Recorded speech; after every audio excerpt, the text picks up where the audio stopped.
Class is in session, and welcome to a brand new episode of YWWE here on TBKMagazine.com and TBKRadio.com, because now I can add that too.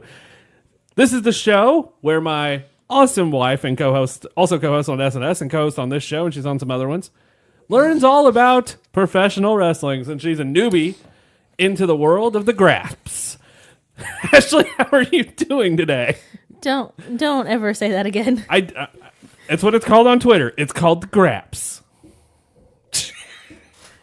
Well, this show's starting off hot. I can't believe that people call it that. Yeah, no, it's a British thing. It's weird. It's a British thing. Well, maybe it makes sense to them. It does not make sense to me, and you shouldn't use that phrase. All right, well, screw you. No. You can pick up a shirt, guys. I'm going to do a little plug right now. You can pick up a shirt at ShopTBK, TBKMagazine.com/ShopTBK, including our newest t-shirt, I'm a Sexy Wrestling Donut. Yes, that's a thing. Listen, if you listen to our last episode of SNS, you know about it. I don't even remember saying it, but it happened. Also, don't forget to visit knockingpointwines.com, use the code TBK at checkout, and get $20 off your first wine box. Everybody loves wine. Everybody loves wine, including Chelsea Green, and she's going to be at StarCast, and so are we. StarCast.com. Look at that! I am impressed with your vigor of plugs here. This is awesome. So last week, Ashlee was sick. She was dying. I was indeed dying, and I was having fever hallucinations, so we did not record. No, it would have been, the end of this week's show would have been a little bit more interesting, you watching the bad gimmicks with the fever, but then it would have been But I also didn't have a voice, so it didn't matter. No, it would have been like an episode of Twin Peaks if you watch some of these old classic wrestling videos. I wouldn't have been able to sleep all week. Oh, my God. We're going to kick off the show. We've got 3 parts. We're going to combine what we talked about we were going to do for this week, and then we also are going to do last week's episode in 3 different segments. So this is 3 different lessons in one show, because we're going to make it up to you, the listener, because last week sucked. Last week did suck. Everything sucked because Ashlee was dying. Yeah. All right. Are you ready? I'm ready. I've got notes. First up on this list, the year is 2011. It is July. It is June. June.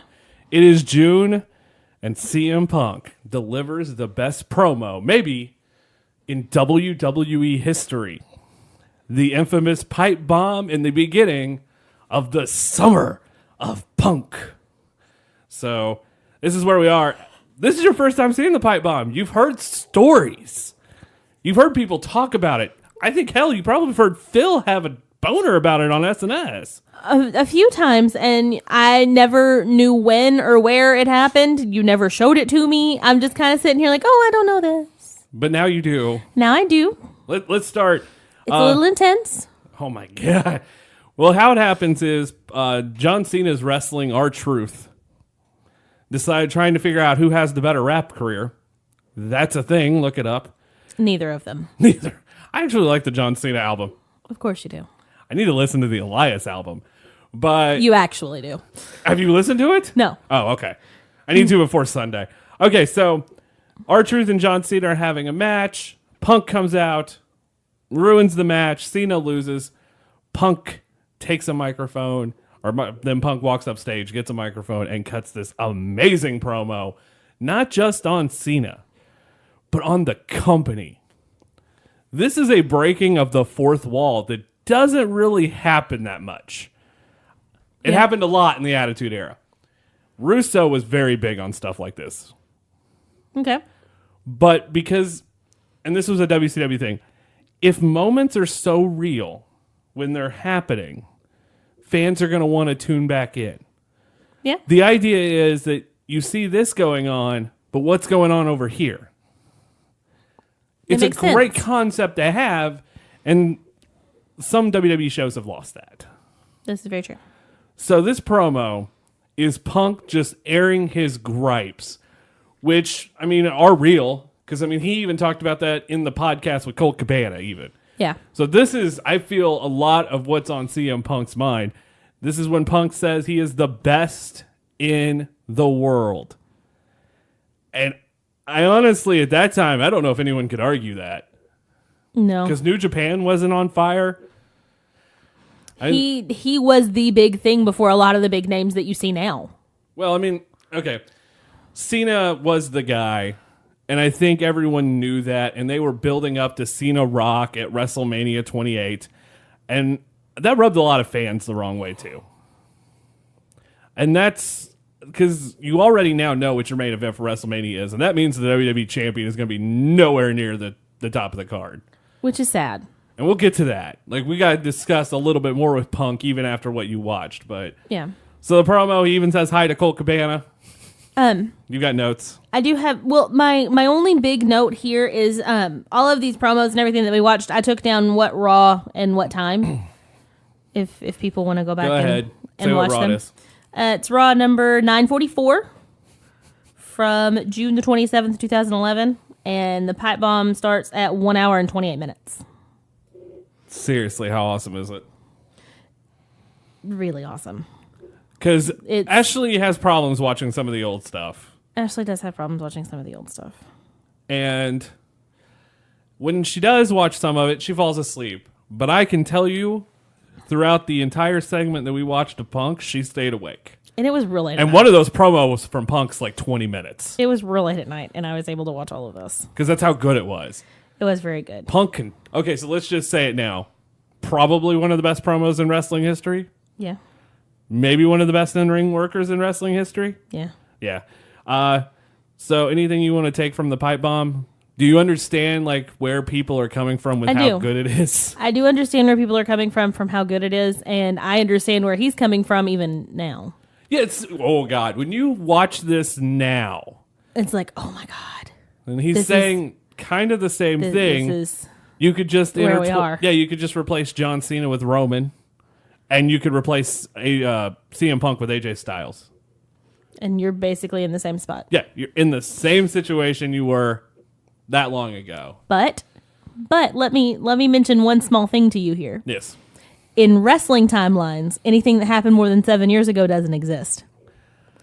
That's in storytelling, yeah. This happened 7 years ago. Yeah, it doesn't exist anymore. Stories come full circle. Yeah, no, if that's where they're going, good. I don't think it is. It's not. No, this was not on purpose. They're not smart enough to do this on purpose. No, this is history repeating itself because it's what was old is new again. This is all leading to CM Punk's eventual WWE Championship match at Money in the Bank. He cuts this a promo. They cut the mic off. It was fantastic. It was fantastic. And then he gets suspended the next week. Yep. And that's where we are. That's the next 9:45. Yep. Punk does not show up in that one. Correct? No. But we did watch a promo of Vince and... we had the Vince promo of Vince at the very end. Yeah, where Cena called, like, Cena and Vince have their moment. Yep. Because Cena wants to deliver the fans the match that was promised. And that's what happens. Then it gets booked. Cena versus CM Punk. Yep. For the WWE Championship at Money in the Bank in Chicago, Illinois. Oh. So I only have one small thing here which doesn't fit anywhere in this, so I'm just going to go ahead and say Go for it. Why the fuck did they keep the spinner belt that long? You know, that's a really good question. Okay, so do you know how the spinner belt debuted? You said it was for John Cena because of his rap gimmick. When Cena won the WWE well, we actually have to go back to when Cena won the U.S. Championship. And it became a spinner belt. And it was pretty cool. That's the thing. The U.S. Championship actually looked cool. So when John Cena won the WWE Championship, everyone expected, okay, they're going to do something with Cena and they're going to do another spinner. With John Cena holding it, it was fine. It made sense. We're okay with it. But as soon as Edge cashed in the Money in the Bank contract in 2006, everyone thought we were going to get a new championship. That thing stayed around until 2013. Which is way past the time when spinner anything was cool. Yeah, no, it didn't spin anymore. They locked it into place. That doesn't make it better. No, but you knew that's what it was. So from 2006 to 2013, they kept the spinner championship. Like the spinner rims were only cool for a very brief amount of time. I don't remember that time frame. They were, but I get it. No, I was younger at that point, and it was cooler to me. Like, stuff was cooler than it's really weird. It was to Teenage Richard. Well, seeing Triple H hold that championship and seeing CM Punk hold that championship. It's just wrong. Alberto Del Rio, because I don't give a shit what Alberto Del Rio held. But character-wise, that belt does not fit them. But it also doesn't make sense to go back and forth, back and forth, back and forth either. Well, I mean, John Cena didn't. Well, yeah, he was champ a lot during that time. Yeah, he was.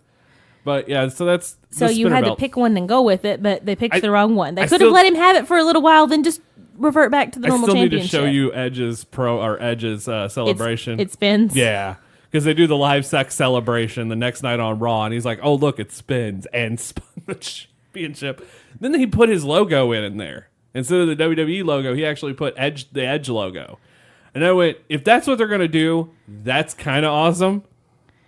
But they didn't. He was the only one that ever got that. And did they lock the championship after he did that? No, because it's still spun because Cena got it back. I don't know when they locked it. But on the WWE games, this will be funny to talk about. On the WWE games, when they first debuted the spinner, if you held down the R2 button, you could spin the plate. Something to, on the PlayStation. For anybody playing an old PlayStation game right now. You could spin the championship and just keep spinning it, and it was kind of one of those cool things. All right, so Cena. You were a very lonely child. I was. Cena, Vince grants Cena the match with CM Punk. Then the next week we get a Punk promo. Oh, do we? Yeah. This is not is this the contract signing? This is the one right before Money in the Bank. This is the contract signing. And they do a little thing at the beginning, but then they actually... Yeah, Punk comes out later. It's at 1:15. Yeah, by the way, that goes till the end of the show. It's, 30 minutes of a promo? At least. And it's Punk and Vince in the ring. And this is when CM Punk, Vince says, I've got this contract. And Punk goes, no. I've had my lawyer change it up. And in the contract, he wants, limo and jets. And ice cream bars to bring back the WWE ice cream bars, and the crowd just went nuts for that. We want ice cream. Clap, clap, clap.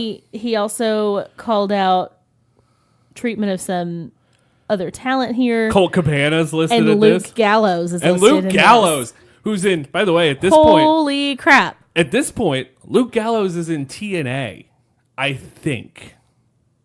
I gotta look that up. I'll look it up. Okay. Because I don't know if he's with the company at this point because CM Punk's running the new Nexus. I don't think that he is. I think we looked this up the day that we looked at this. He's the day we watched this. On his way to TNA or he's went to Japan at this point. But he's talking about Colt Cabana and Luke Gallows, and they've got alternating Colt Cabana and We Want Ice Cream chants going on in the crowd, which is one of my favorite things. That was great. I enjoy both of those things. That was fan-freaking-tastic. We were a part of a Colt Cabana chant last week. We were part of a Colt Cabana chant and I did it. And I don't know if you heard me. You did get into that show. I did get into that show. Yeah, he was gone. He joined TNA in 2011. So when this was cut... He was already out of the company. He was in He'd TNA. Already left. Yeah. He was Doc in TNA. Well, I mean, can you admit... Can you blame him for leaving? No. Not at all. Because, shit. I think they let him go, and then... But they didn't know what to do with him, but they just had him as Festus. They also still don't know what to do with him now. Well, this is very true, even though that tag team is over. I don't know. 10,000%. So, yeah. So, CM Punk name drops throughout this entire thing. And then we get John Cena coming out, tells Vince that he's being held up by a terrorist. Punk then calls John Cena. Maybe the best moment, because you can just feel the tension building, because they're in Boston. Yeah. They're in Cena's hometown right before this matchup. And I'm like, that's great. You couldn't write that any better. Because, your hometown's going to cheer for you. So Cena comes out, and CM Punk's cutting this passionate promo on Cena, where he's like, you guys you're just like the Boston Red Sox. You were the underdog. But now you turned into the damn New York Yankees. And it looked like Cena just... If Cena ever get into a rage... This is it. Even though I know it a wrestling punch and everything. I think CM Punk's dead. Punk gets mad, runs out of the ring, rips up the contract. If you've never seen this moment in wrestling, do it. Watching all of this together was really, really awesome. It gave you a really good feel of how the whole Punk thing got to be huge. Yeah, and he was over. Let's just go ahead and say that, like, I know you haven't seen the earlier stuff. Sent him all the way to where he belonged. This was the stratosphere shot. Because Punk had won the title. And he held it for a little bit, but never really, I don't think he got his just desert. Like, I don't think he got what he deserved. Yeah. And here's the sad part. This is the start, the 434-day reign starts at Survivor Series. We're going to talk about that in a second because I know we didn't watch it, but I'm going to tell you why I think his reign is going to be looked at as one of the most useless reigns in wrestling history, and it sucks. Okay. But then we get to Money in the Bank. Oh my God. So I have watched this match kind of in bits and pieces, and I've seen the whole thing, probably never together. But that crowd, holy effing hell, that crowd. Whew, that was monstrous. When his music, This Fire Burns, starts playing, that crowd was lit. Yeah. I don't think you'll ever hear a reaction like that again. You might, but it might be for him, but... and then John Cena comes out to a rain of boos. I mean, it's what happens here. You got any notes for the match? It started at 2 hours and 2 minutes. Okay. Is that all you got? That's literally all I have. That's how good the match was. She was invested. She knows what happens, and she was like, she couldn't stop watching the TV. You did not take your eyes off that match. I did not. It was a really good match. It's a higher quality match than what we're seeing produced now by WWE. Which is sad, because they got the guys to do it. It's not that they don't have the talent now. It's that they don't have... It also was kind of nice not to see a crowd hijack a show. It was very nice to see a crowd actually into the show for the right reasons. Something just happened on my Instagram, and I want to know if it's really who just liked my photo, and if it is, I'm going to brag about it in 2 seconds. And here's Richard with his takeaway because he's on social media all the time. Because his phone never stops going. Oh, it really was. Apparently, the Winos is being listened to by Scorpio Sky. So, I mean, hey, it was either the Winos or Center Crap. I was like, Scorpio Sky liked your thing. I'm like, it can't be the real Scorpio. Oh, I see you. That happened. Sorry, guys. I know we're talking about CM Punk, but this match is going to be heralded in years. If you take NXT out of the equation, because shit. This has been NXT's year. No joke. If you take out NXT out of the equation, this is the best WWE match ever. I don't know. The only other one I can think of might be Shawn Taker. And I know Savage Flair's on, or Savage Steamboat has to be on that list, but even I think this is honestly the best WWE match ever. And it's freaking great. It is. Because Vince McMahon and John Laurinaitis comes out, and they're going to try to pull the screw job finish, and Cena stops it, which we didn't see coming at all. No. And then CM Punk gets the GTS, the go to sleep for the 1, the 2, and the 3 in Chicago, fucking loses it. And here's the thing with this story is Punk's contract was going to expire at midnight. And as far as everybody knows, he is not resigned. So Punk's taking the championship. And leaving, just like he said he would. So Vince calls out Alberto Del Rio, because he just won the Money in the Bank briefcase. And Punk kicks him right in the head. He tells him he has to cash in now. Yeah. They never ring the bell. And then Punk takes off through the crowd. And sorry, this is funny. Yeah, Punk takes off in the crowd. The fans are just surrounding CM Punk. He's got the belt in the air, which is a famous photo. The other famous photo is him sitting on the rail blowing the kiss of Vince. That one will always be. And then you don't see Punk for 2 weeks. Now, the cool part what Punk did, though, he took pictures with the championship everywhere, which was great, and was posted them on social media. My two personal favorite moments, the championship in the fridge photo. Because he went home, like he got in his car, he's like, I got in my car, I drove home and put the championship in the fridge. Why? I don't know, but it was funny. I don't understand the point of putting the belt in the fridge. And then at Comic-Con, they doing the Mattel panel. Yeah. And they're talking about the new action figures that are coming out. And it's like, does anyone have a question? And he comes barreling in from the back going, I have a question. And it's awesome. How does it feel not to have your champion in the company? And Triple H is the one that he's talking to. And it's a great back and forth between the two. And then that Monday on Raw, Cena wins the WWE Championship because they held a tournament where Mysterio won. Yeah. And then at the end of the night, Cena challenges Mysterio. Mysterio loses. So Mysterio holds the championship for 2 hours. It makes me sad for him. He's getting another run in WWE anyway. It's cool. That's coming. It is. Because they're even advertising that at StarCast. This might be his last appearance on the Independents. I thought you said I thought we heard he'd already signed with WWE. So, where was I? So, Cena's celebrating in the ring, and all of a sudden you hear, I can't do it. You hear Cult of Personality.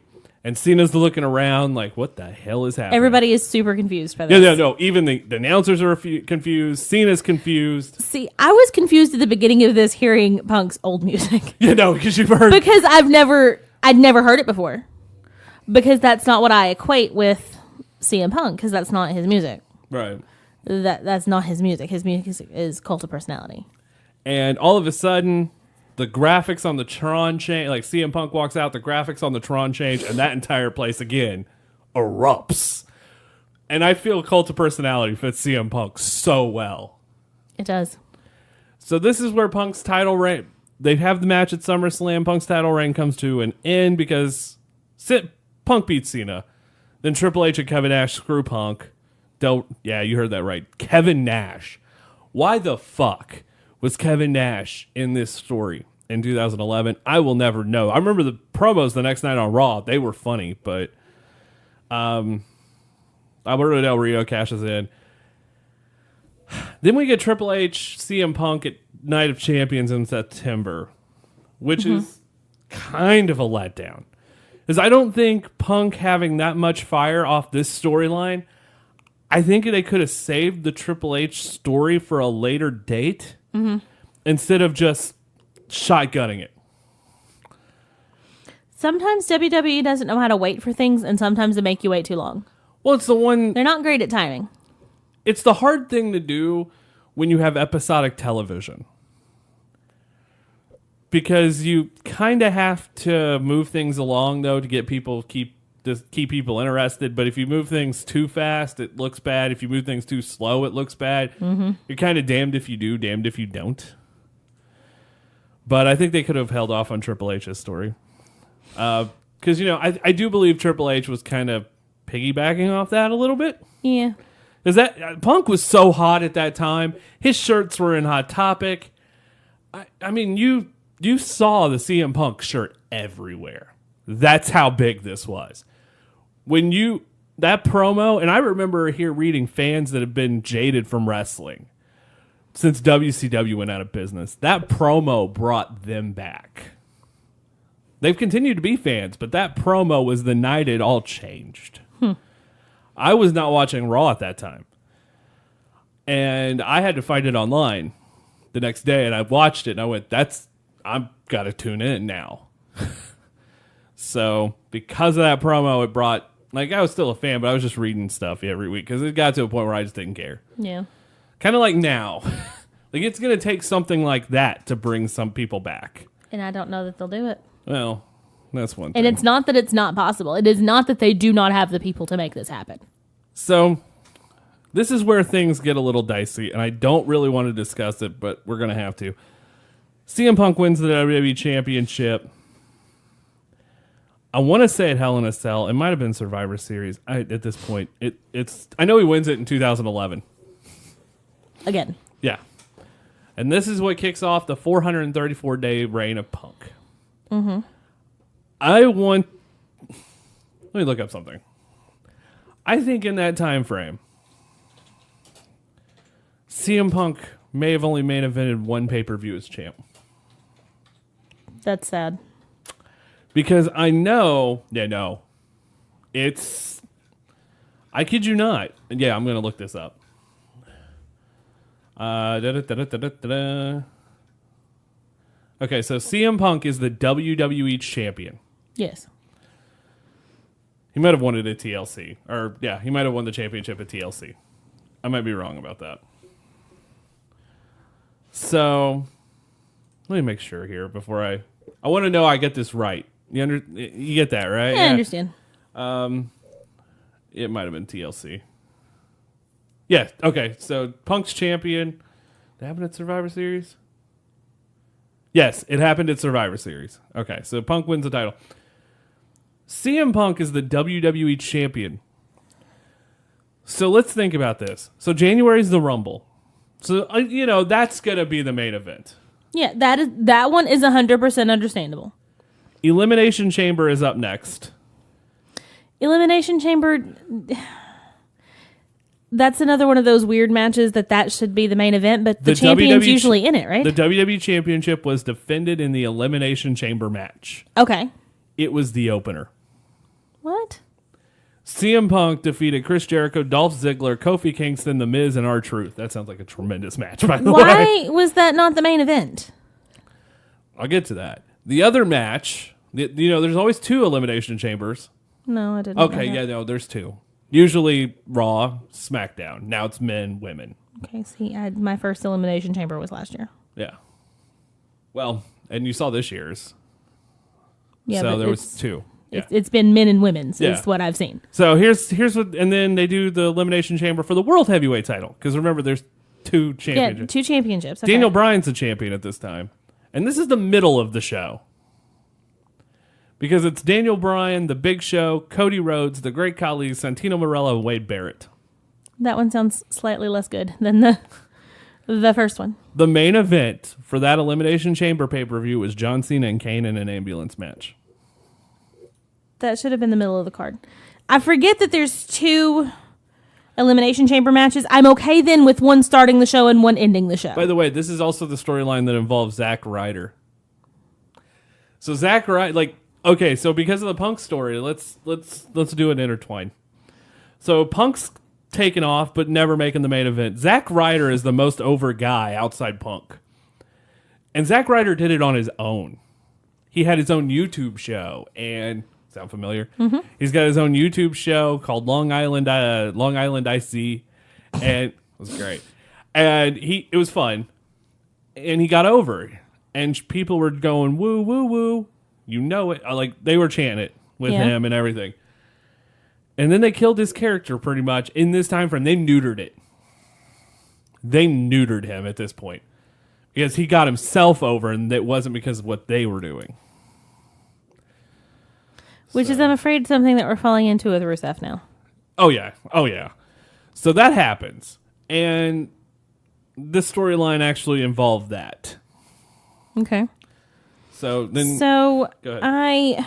That's what... And I honestly... I can understand not main eventing for... Rumble. Shouldn't be the main event for Rumble. Main event for Rumble should be the Rumble match. Cool. Fine. Always should be the Rumble match. It was not the next year. That is acceptable. Yeah. When there's two Elimination Chamber matches, one of those two should be the main event. I'm okay with one starting the show and one ending the show. That is all right, because you can't do two chamber matches in a row. You can't. No. You cannot do that. So if he had started the show and the one with Daniel Bryan had ended the show, that would have been all right as well. That's understandable. That makes sense. An ambulance match between John Cena and Kane should not have been the main event for that. So then we get to WrestleMania. John Cena, The Rock. Extreme Rules. Okay. CM Punk defended the WWE Championship in match 7 of 9. Okay. In between that and the main event was Layla against Nikki Bella for the Divas Championship, which they always kind of do. The women's match was always put in filler spot. But the main event was John Cena and the returning Brock Lesnar at Extreme Rules. So it was, again, not a championship match. No. No. But this one is the only one that kind of makes sense because Brock Lesnar's returning might almost overshadow the championship because this is after Lesnar was coming off that huge UFC run. And it would have been more okay if they hadn't already screwed it for the past 3. Oh, yeah, no. In a row. Then next up, the next month is Over the Limit. Okay. CM Punk defended the WWE Championship against Daniel Bryan. Oh, I bet that's a really good match. In match 8 of 10. Okay. The main event for this show, which, by the way, there's always a filler crap match. The filler crap match is Ryback against Camacho. I don't even know who Camacho is. Yeah, you do. Camacho left the WWE and ended up one half of the Gorillas of Destiny as Tonga Loa. Oh. Yeah. Oh. The main event for that show is a no DQ match between John Cena and John Laurinaitis. If Cena won, Laurinaitis would have been fired, and anyone interfered, it would have been fired. Yep. The pre-show match, by the way, was Kane and Zack Ryder. They build this up pre-shows. Are you all right? No. Next up is No Way Out 2012 with maybe the best poster in wrestling history. Okay. I'm going to show, I'm just turning it, is the one with Daniel Bryan tied up on the train tracks with AJ Lee. And that is the captor. It's pretty good. I kind of like that. It's No Way Out. So here we go again. Triple threat match for the WWE Championship. CM Punk, Daniel Bryan, and Kane. I think this is actually the whole Team Hell No thing coming up, too, at this point for Daniel Bryan.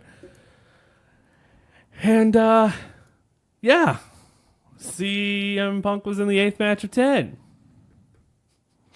The main event for this show was a cage match between John Cena and The Big Show. You all right? You all right over there? It hurts, right? It just hurts. This is what they're doing with Roman Reigns right now. This is what they're doing to AJ. This is what they're doing with Roman Reigns right now. Then the next pay-per-view is Money in the Bank. Okay, so this is the one show that I'm like, okay. Well, not the one, but this is another one that it is acceptable for the championship to not main event. Yes. It makes sense. There is a reason. I would have been okay with the championship main eventing, though. Because it would have been CM Punk versus Daniel Bryan in a no disqualification match for the WWE Championship with AJ Lee as the special guest referee. This is 3 matches in a row that's been Daniel Bryan and CM Punk though. Yep. Which is it's a problem for me. Well, yeah, no, they do that a lot. You know that. I know they do that a lot, and it's a problem for me every time they do it. August 19th, SummerSlam. The WWE Championship is defended in a triple threat match.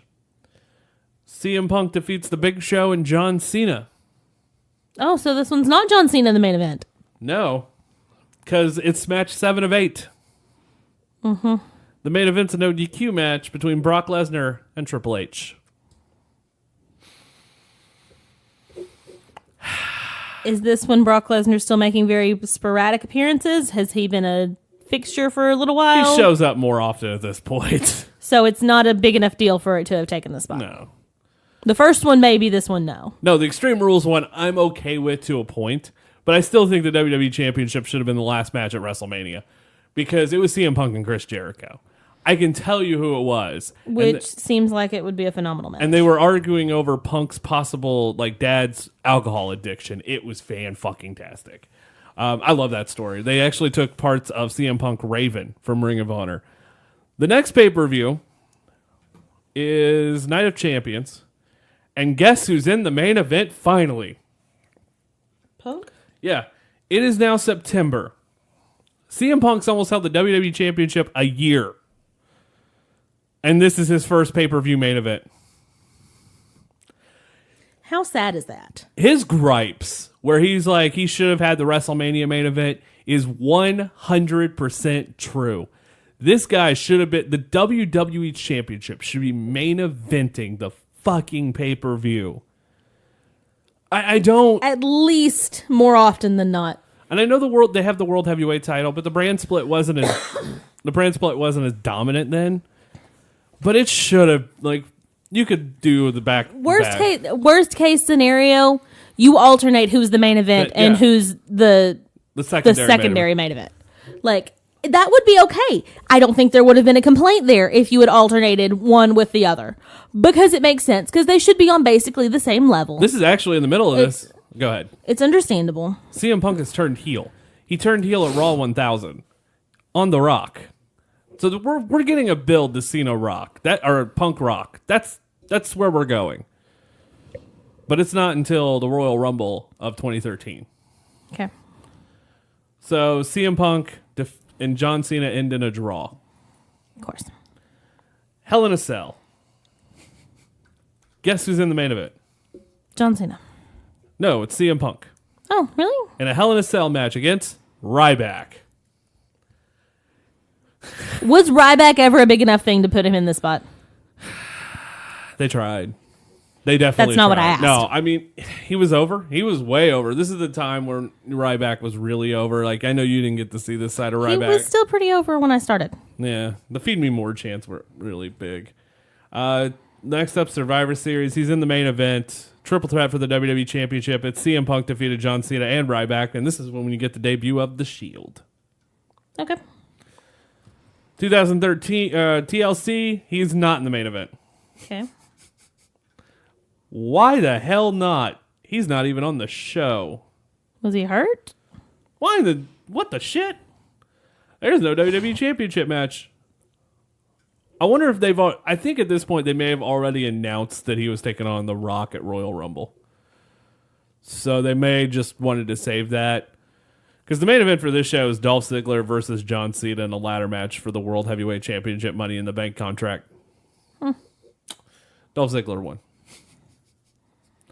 And then we get the Royal Rumble, and this is his last match as WWE Champion. And, he loses to The Rock.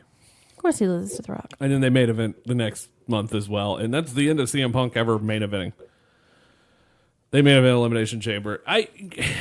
The run of Punk. But Punk gets Undertaker at Mania in 2013, which is a high-profile match. But it should have been CM Punk in the main event. I think CM Punk Taker even in the main event was better than Twice in a Lifetime. So, I don't know whether... I didn't know what they were doing. They dropped the ball on CM Punk. 100%. And there's nobody to blame but themselves. Yeah, no, they fucked it up. 100% fucked it up. I don't understand. I don't either. They're falling into the same thing. No, they are. They're doing it again, all over again with Roman Reigns and AJ Styles. And if you want to look at how bad that is, look at AJ and look at the last pay-per-view, because look at Extreme Rules. Even though, and I get why Seth and Dolph main evented, because it's an Iron Man match, and they probably should have done that in the middle of the show and put AJ Rusev at the end. That would have made more sense. So, but nope, that's what we got. So that, and then Punk leaves right after the night after the Royal Rumble in 2014 to never step foot in the wrestling ring again. At least as of now. So now, knowing what you know with Punk, do you believe Punk ever comes back? And if he does, do you believe it's to WWE? I think he loves it too much to stay away forever. I think you can see his passion. I think you can see how much he loved what he did. I think he loves it too much to stay away forever. I don't know if he ever comes back to WWE. And if he does... It's going to be epic. He should be in the fucking main event if it does. He should come back as the main event of WrestleMania. So let me just say this. I don't know if I said this on SNS. I'll say it here. I think CM Punk's return to wrestling will happen, but it may not be for another 5 years.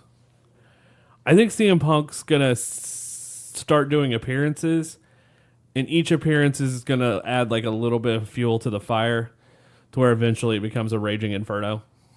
And that moment will be the moment you'll see CM Punk back somewhere.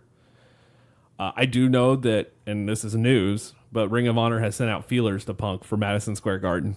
Just want to point that out. So, next up, we're going to take a break. If you want to spit in WWE's face, that's how you do it. No shit. We just booked Madison Square Garden and our main event, CM Punk versus possibly Daniel Bryan. Or CM Punk versus Kenny Omega. Like, come on, guys. That could happen. We took your spot and one of your best guys, so thanks. No shit. We're going to take a small break. Right after this, we're going to come back and we're going to look at some of Vader's most devastating WCW matches. My God, Vader was so good. And we will be right back with more and lesson 2 of Ashlee on this episode of YWWE. After a long day, nothing beats a good glass of wine. But there's only one problem. You don't want to leave the house. We have remedied that for you. Visit KnockingPointWines.com. Knocking Point is a global winery that makes premium wines curated by celebrities and tastemakers and delivers them directly to your doorstep. You don't even have to leave the house. You get 4 shipments a year. It's like Christmas morning, but for adults. Visit KnockingPointWines.com and use the code TBK to get $20 off your first wine box. KnockingPointWines.com. Let me show you how. Well, it's time. It's Vader time. I had to. I'm sorry. You didn't have to. No, I had to. It's just one of those things. When it comes up, you talk about Vader, you have to start with the entrance music that WWF did for him, which, by the way, is fantastic. That's probably the only good thing about Vader's run in WWF. But let's talk about some big Van Vader. Vader's passing actually, when Vader passed, it hit me hard because Vader was one of those guys that I remember growing up watching and legit being afraid of. Because as a kid, you see your hero who's wearing face paint and you're like, oh, he's going to beat Vader. And then he just gets beat the crap out of by the big guy. And then you find out the next week that he loses the world title to Vader and you're just devastated. Thanks, Vader. And yeah. So Sting Vader, by the way, might be one of the best WCW feuds. Maybe underrated wrestling feuds of all time. They never had a bad match. Those two guys just clicked. I don't know why. If you were to name Sting's best opponent in WCW, because that's what we're starting off with. We're starting off with Sting and Vader. Or we're not starting. Is that what we're starting off with? That's not the first one we started with. We're starting off with Stan Hansen and Vader. But if you were to go Sting and Sting's best opponents, it's Ric Flair and Vader. And honestly, I think the Vader matches are better. Shoot me. And so Vader had this amazing run in Japan. He is the first Gaijin IWGP Heavyweight Champion. Am I right? Yes. So that's a big deal. That is a huge deal because Vader opened the doors up for guys like, Kenny Omega. And I'm trying to think of others. Brock Lesnar held that championship. I mean, he opened the door for these guys to actually experience this. Yeah. So kudos to Vader because that's something I did not know. So moving forward, big scary dude. But really gentle because you see him, and this is what caused me to say what I was going to do. Okay, so Vader's this big scary guy, and as a kid, I am terrified. And then Vader shows up on Boy Meets World, and I'm okay. It just changed everything. Vader's just a cuddly teddy bear. It's the weirdest thing ever. But like we said, Vader's passing was one of those things. It kind of hit me. So when we were discussing stuff to add to the shows, we were like, we need to put some Vader matches in. Yeah. I am so glad we did. This was phenomenal. I knew a little bit about Vader before because he's come up in some of the various shows we've seen. But I haven't seen the best of. And there's a collection on the WWE Network. And it had some of the Japan matches in it too, and even his matches before he was Vader. Yeah. The character of Vader was not originally going to Leon White. The original idea for Vader was for the Ultimate Warrior to have that character. Jim Hellwig, the guy who runs around with face paint and shakes the ropes, was originally supposed to be Vader in New Japan Pro Wrestling. Which just really confuses me. It confuses me a whole hell of a lot, actually. Just trying to wrap my mind around the character of Vader in the person of the Warrior. I would have paid money to watch the Ultimate Warrior come out in that mask. Not the Vader mask, but the giant thing that shoots the steam. The mastodon helmet. Yes. Oh, my Lord. I would have paid for that. That would have been amazing. So I think what we did was we decided to look at Vader's WCW run. I have a few Vader matches in Japan. The thing is about the matches, I know that you cannot handle watching someone's eye socket pop out. So I see stuff like that in my daily work life. So that's why I was like, I'm not showing her that one. I don't need to see that in my relaxation at home. But I would have showed you Vader's WWF run. I think, honestly, in that run, there is only one good match. That's sad. And it's with Shawn Michaels. And originally, Vader was supposed to win the championship. Okay. But backstage politics with the Clique, that all changed. So Vader wins by DQ. I hate that was such a huge thing. A lot of the stories back in the day sucks. Like when you hear guys that were so good and so talented never get their moment because they were being held down, it sucks. And it breaks my heart to hear, especially in this case, because Vader was amazing. So, let's do it. First match, Wrestle War 91. It is Vader and Stan the Lariat Hansen. Now, before I go this is the this is the guy who did pop Vader's eye out. These two guys, I think I'm just going to quote Dusty Rhodes. It was clubbering all over the place. I don't feel like there's a better way to describe it because this match is hard hitting. Holy cow. These are two real big dudes beating the crap out of each other. Like just hitting of each other with not folding chairs, but those hard plastic chairs that you would see at like a 1970s rec center. That's what they were getting hit with, and they were throwing them at each other like they were lawn darts. It was ridiculous. You have notes, I figure. I do have notes. My first note starts before the match starts. Is it the helmet? No, the helmet's awesome. I've seen the helmet. It's Stan Hansen. Oh, the chewing tobacco. It was chewing tobacco everywhere, on everything. And that is one of the most disgusting things I have ever seen. And I was ready to stop. Oh, yeah, no. Stan Hansen had this giant wad of cud in his mouth. I was honestly ready to walk away and say I was not doing this. And it was just drooling all over him. Like, that was anytime, and this is something you don't know, anytime there's this redneck gimmick in wrestling, for some ungodly reason, they always had to chew tobacco like that, especially if they were a heel.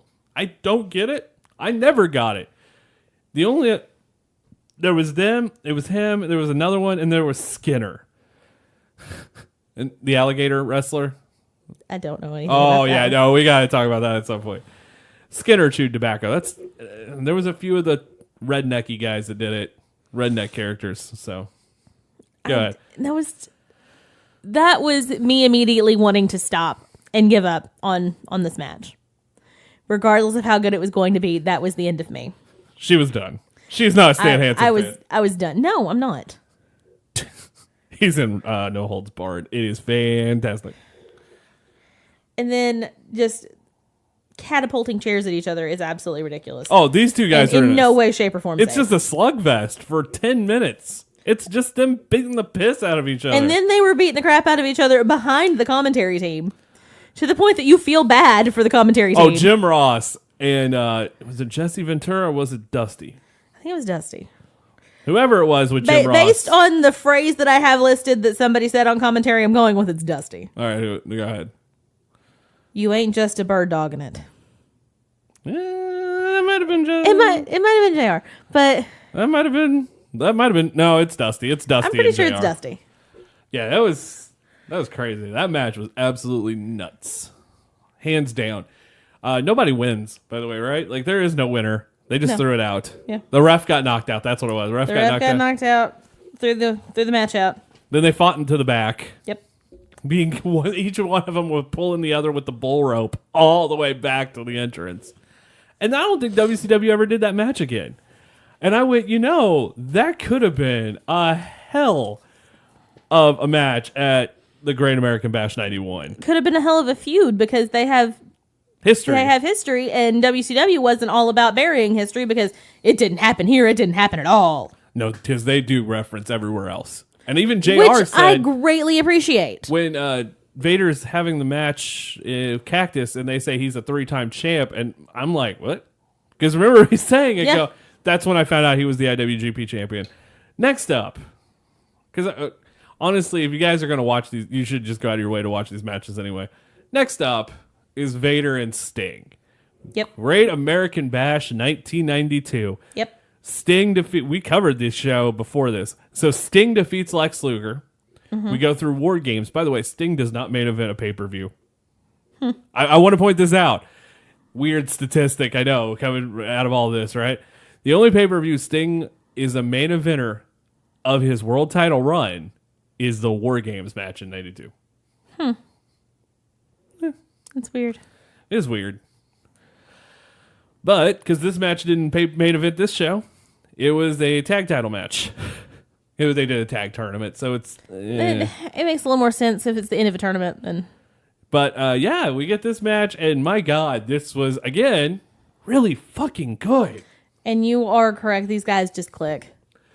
They just work together amazingly. And you didn't see the trilogy of matches. I think this is the best. And then I think it's this one, the King of Cable finals, and the strap match. Because Vader wins this one, Sting wins the second one, Vader wins the third one, but it's like so close in the third match, like you don't know who's going to do it. Yeah. I mean, they have matches off and on, but that's the trilogy of Sting Vader. And honestly, I could probably watch those 3 matches and never get bored of them because they're that good. Like, all of it's dingy in a building that's horrible with horrible lighting. But, whatever. Yeah. WCW. By the way, what a difference, too. 1991 and 92 WCW. Because 91's really nicely lit.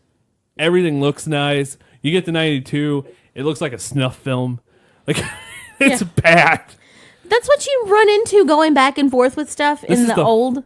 Well, in the older things is like it looks really good, and then all of a sudden it looks really bad. And it's like, wait, this is more current. This should be better. Well, it's like, also we should be trending up, not back. Well, this is also the Bill Watts era. I know. So that changes every fucking thing. All right, so Sting. Some people just don't know what the hell they're doing. I mean, there was some good stuff. Like some of the matches in the Bill Watts era is probably the best WCW matches you can find. That's not because of him though. No, but I mean that is in spite of the War Games match. It's the best War Games match. Maybe last year's was maybe the best one, but it's the best WWE War Games match. But that's the 92 War Games is heralded as the best War Games match of ever. It's a 5-star rating for Meltzer, which I take with a grain of salt, but yeah, so Sting Vader, do you have any other notes on this match outside they just click? There was a 200-pound weight difference between these two guys. And Sting's not that small of a dude. Let's just point that out. There is a 200-pound weight difference between these two guys. And Vader doesn't move around like that, does he? No. We'll talk about that in a minute. And I've got an actual JR quote on this one, which... This is JR and Jesse. I know that. Mm-hmm. It shook the ring. It shook the rafters. Was that when Vader hit the splash? Yep. Yeah. Which is amazing. Well, no, you don't see the moves. He's so good. He was, right? That's the thing. Like, when I tell you, we've watched so much bad shit. I've made you watch so much horrible wrestling. I feel now you're more... I did it for a reason. I feel like now you're more appreciative of things that are really, really good. You chanted for Colt Cabana at a show because I feel like part of that is, here's all this bad, and then when you see something good, it brings you into it a little bit more, right? Yeah, she's giving me the death glare. Do you have any other notes on this? I don't. The Stinger goes for a splash. The Stinger splash and misses and hits the metal thing for the turnbuckle, the metal rod. Yeah, that was awesome.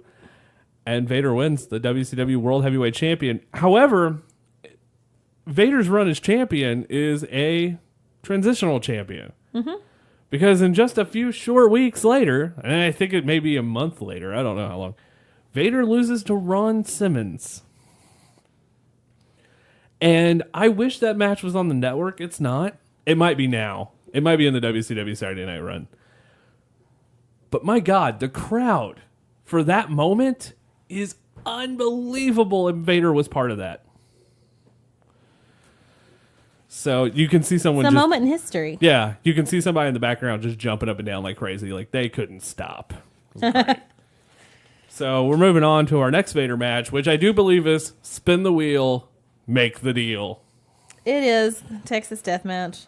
Whoo! The rules suck. Okay, so here's one. So let's start with the story. Okay, because I know that you need to know this going into this because you knew nothing. You just watched the match. Yeah. My God, if you want to see a hard-hitting wrestling match. Oh, shit. Cactus Jack and Vader. Oh, my God. So 6 to 8 months earlier, Vader and Cactus have a match. Vader power bombs Cactus on the floor. Cactus loses his mind. In fact, Cactus loses his memory. And we get this whole skit for about 2 months of Cactus Jack lost in Cleveland. Is Cleveland where that happened? No, it was on WCW Saturday Night Soundstage in Atlanta. Oh. But why was he lost in Cleveland? I don't know. I don't understand. He was just in Cleveland. Like, for the bit, he was in Cleveland. It makes no sense. Okay. But it's Cactus Jack, so it makes all the sense. Okay. I think that's a t-shirt. It makes no sense, yet it makes all the sense. Yeah. So after he regained his memory, he came back, he attacked Vader, and that led to this. Spin the wheel, make the deal. Cactus Jack was never going for the world title here. Vader's champ. Cactus does not care about being world champion. Cactus wants revenge. Holy crap, did Cactus get some revenge? I know you have notes. So the first thing that we see is literally as soon as the bell rings, he rips his headgear off. Like the mask is off. Which in Vader the bell rings. In Vader speak means this is getting real and real quick. So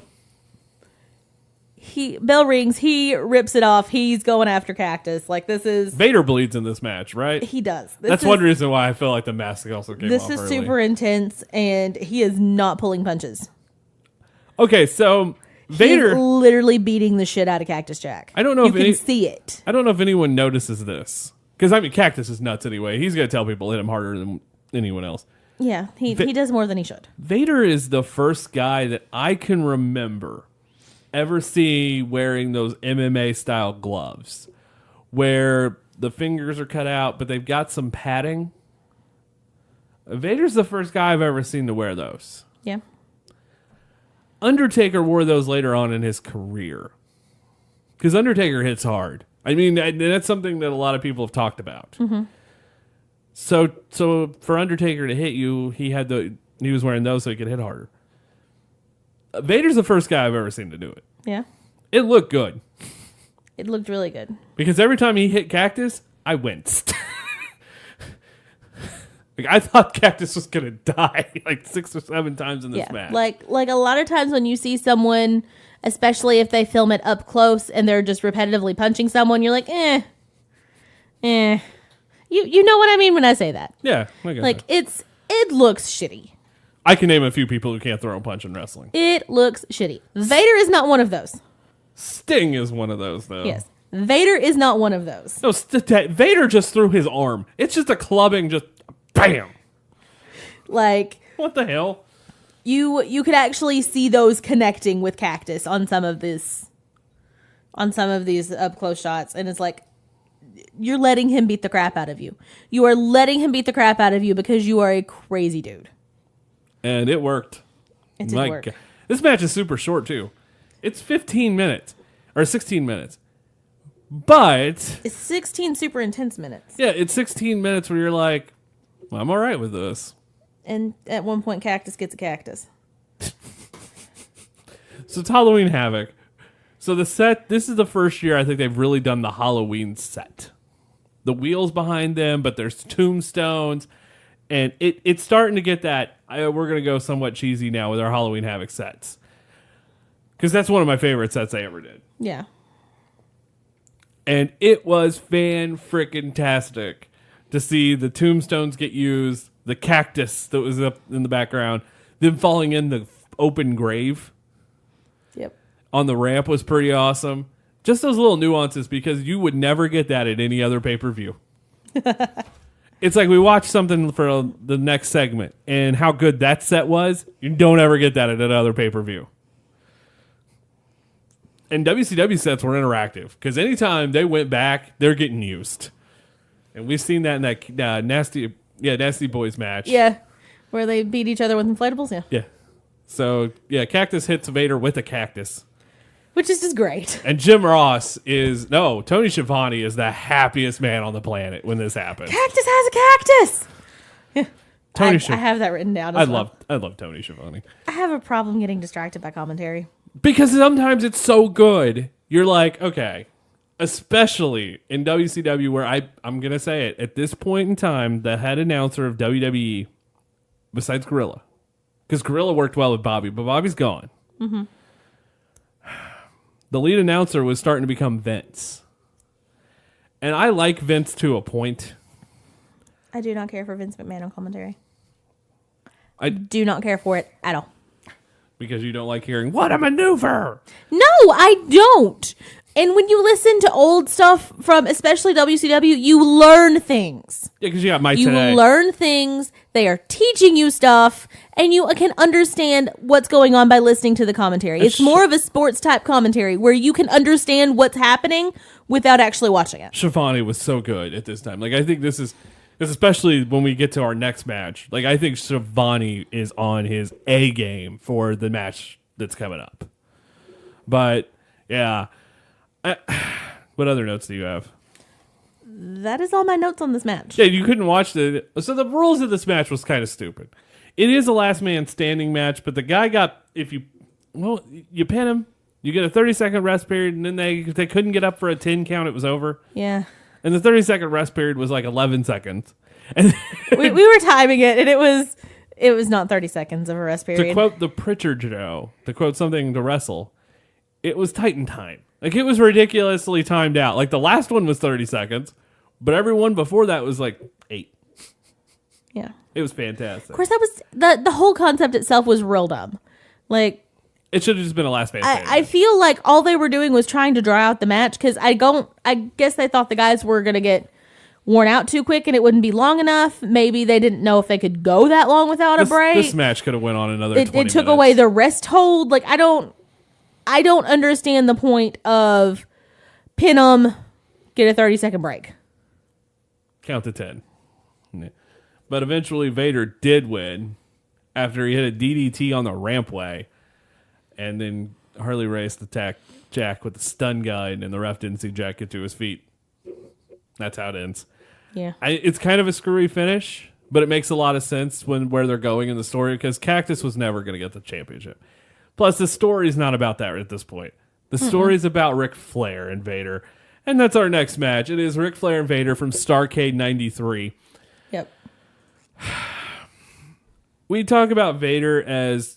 And by the way, this is the first time you see... the Cactus Jack match, by the way, is the first time you ever see Vader attempt the moonsault. Thoughts? It wasn't an attempt. Oh, no, he had it. But thoughts? A person that big should not be able to do that. And that's why I do believe Vader will go down as the best big man in wrestling history. Bar none. There are guys that's going to come close. And I will always say that. Undertaker's got to be the other guy. Like, if it's 1A, it's 1A, 1B. But Vader was bigger than Undertaker. Not height-wise, though. And height and size combined, yeah. Yeah, no, but that's the thing where you got to go. It's not just about height. No, but the tall guys can do more than big guys. Yeah, but height's also included in the big guy realm of wrestling. I just want you to know that. I know, but that's not where I'm going when I know when I say big. Oh, if we're gonna go like the more meatier wrestlers, Vader's number one by far. Joe's probably on that list. Yeah, because Joe, I don't want to put Kevin Owens on the list because I don't think he's in that category. He's not that big. I know Joe's like 290. I don't even know if you could put Joe on that list. No, like you're not going to find a 400-pounder that can do anything near what Vader could. That's actually something to consider. I don't know. I don't think there is another one. I have to think about this. The only thing you might come close with is Braun Strowman, and that is not the same type of big. It's a really good point. Is there anybody? Because Braun is a better balanced big. I'm trying to think, is there anybody right now in wrestling that is bigger, that is super just crazy over? And the only one I can think of is Joe, but I know he's not that big. So it's kind of, because there's no one in Ring of Honor right now. And there's no one in New Japan. Keith Lee. Ooh. That dude's awesome. I'm just going to say. Yeah, Keith Lee might be like, that'll be interesting to see. That's something that can... Keith Lee might be on that list. Taylor might be on the list. Who? Shane Taylor. I want to see Taylor advance. I want to see Taylor... Not at this point in his career, but I believe he might. I want to see Taylor in a one-on-one match. Yeah, because we haven't seen him in one yet. No, and in person, I know it's happened on the TV show, and I probably should start watching Ring of Honor TV more. But, yeah, I want to see a match with him one-on-one. But now to move past this. Vader Flair. We've watched all these Vader matches. Yep. This is the best one. I don't know. This is also the CM Punk kind of story where it's in Flair's hometown. Can he win the championship? And if he loses, he retires. You could feel it building. Yeah. My God, again, two guys that should never click because they are completely different styles. And for some fucking reason, Flair Vader worked. Sometimes you just can't question it. You just have to get excited. I love this match. This is honestly, to me, probably in the top 8 greatest Starrcade matches. I can't even tell you what the 8 are because I know it's not in the top. It's not number 1, but yeah. This is definitely in the top 8 greatest Starrcade matches. My God, Vader's just beating the piss out of Flair throughout this entire match, and Flair just keeps coming back and coming back and coming back. It's really strange for me to see Flair as the good guy. Yeah, Flair's a face. It's really hard for me to handle Flair being the good guy. It's weird. And I know you've seen nothing but heel Flair, and this is the one time you see face Flair, and you're like, yeah. I'm like, I don't like it. He turned really quick. Really quick, because I think it's June of 94. They turned him. He does not have the appropriate demeanor to be a face. Later on, too yes. cocky. Later on, yeah. No, when in his years, you become a legend and you're so over because people just know who you are now. Well, that's different. But even in his run with his daughter, he wasn't a good guy. Yeah, he was. They were still... Charlotte was a face for a long time before they turned them both. But once he starts coming out with her and starts screwing stuff up... No, but that was before they turned him. He also came out with her when he was... Because he was there at the show. I know. Well, and that was during Charlotte's face run. Yeah, but it wasn't when he was helping her cheat. No. But he was just there as moral support then. Right, but it's the same principle. Flair and Vader, though. I will say, Flair and Vader, by the way, goes for the moonsault in this match. Misses. But it might be one of the prettiest moonsaults I've ever seen. Just because it didn't land doesn't mean it didn't happen. Because it's perfect. It is freaking perfect. It is the best looking moonsault I've ever seen. For a guy that size, at least. They have 195-pound guys that can't do moonsaults that good. The only other person who can do a moonsault better than that, and God, you're not going to believe me when I say that, is Kurt Angle. Kurt Angle looked like a swan in the air. It's just the most, or like a swan on a lake. It's just perfect. He got more air than anyone I've ever seen on a moonsault. Crazy. But Vader does lose the WCW title here, and there's some sadness to this.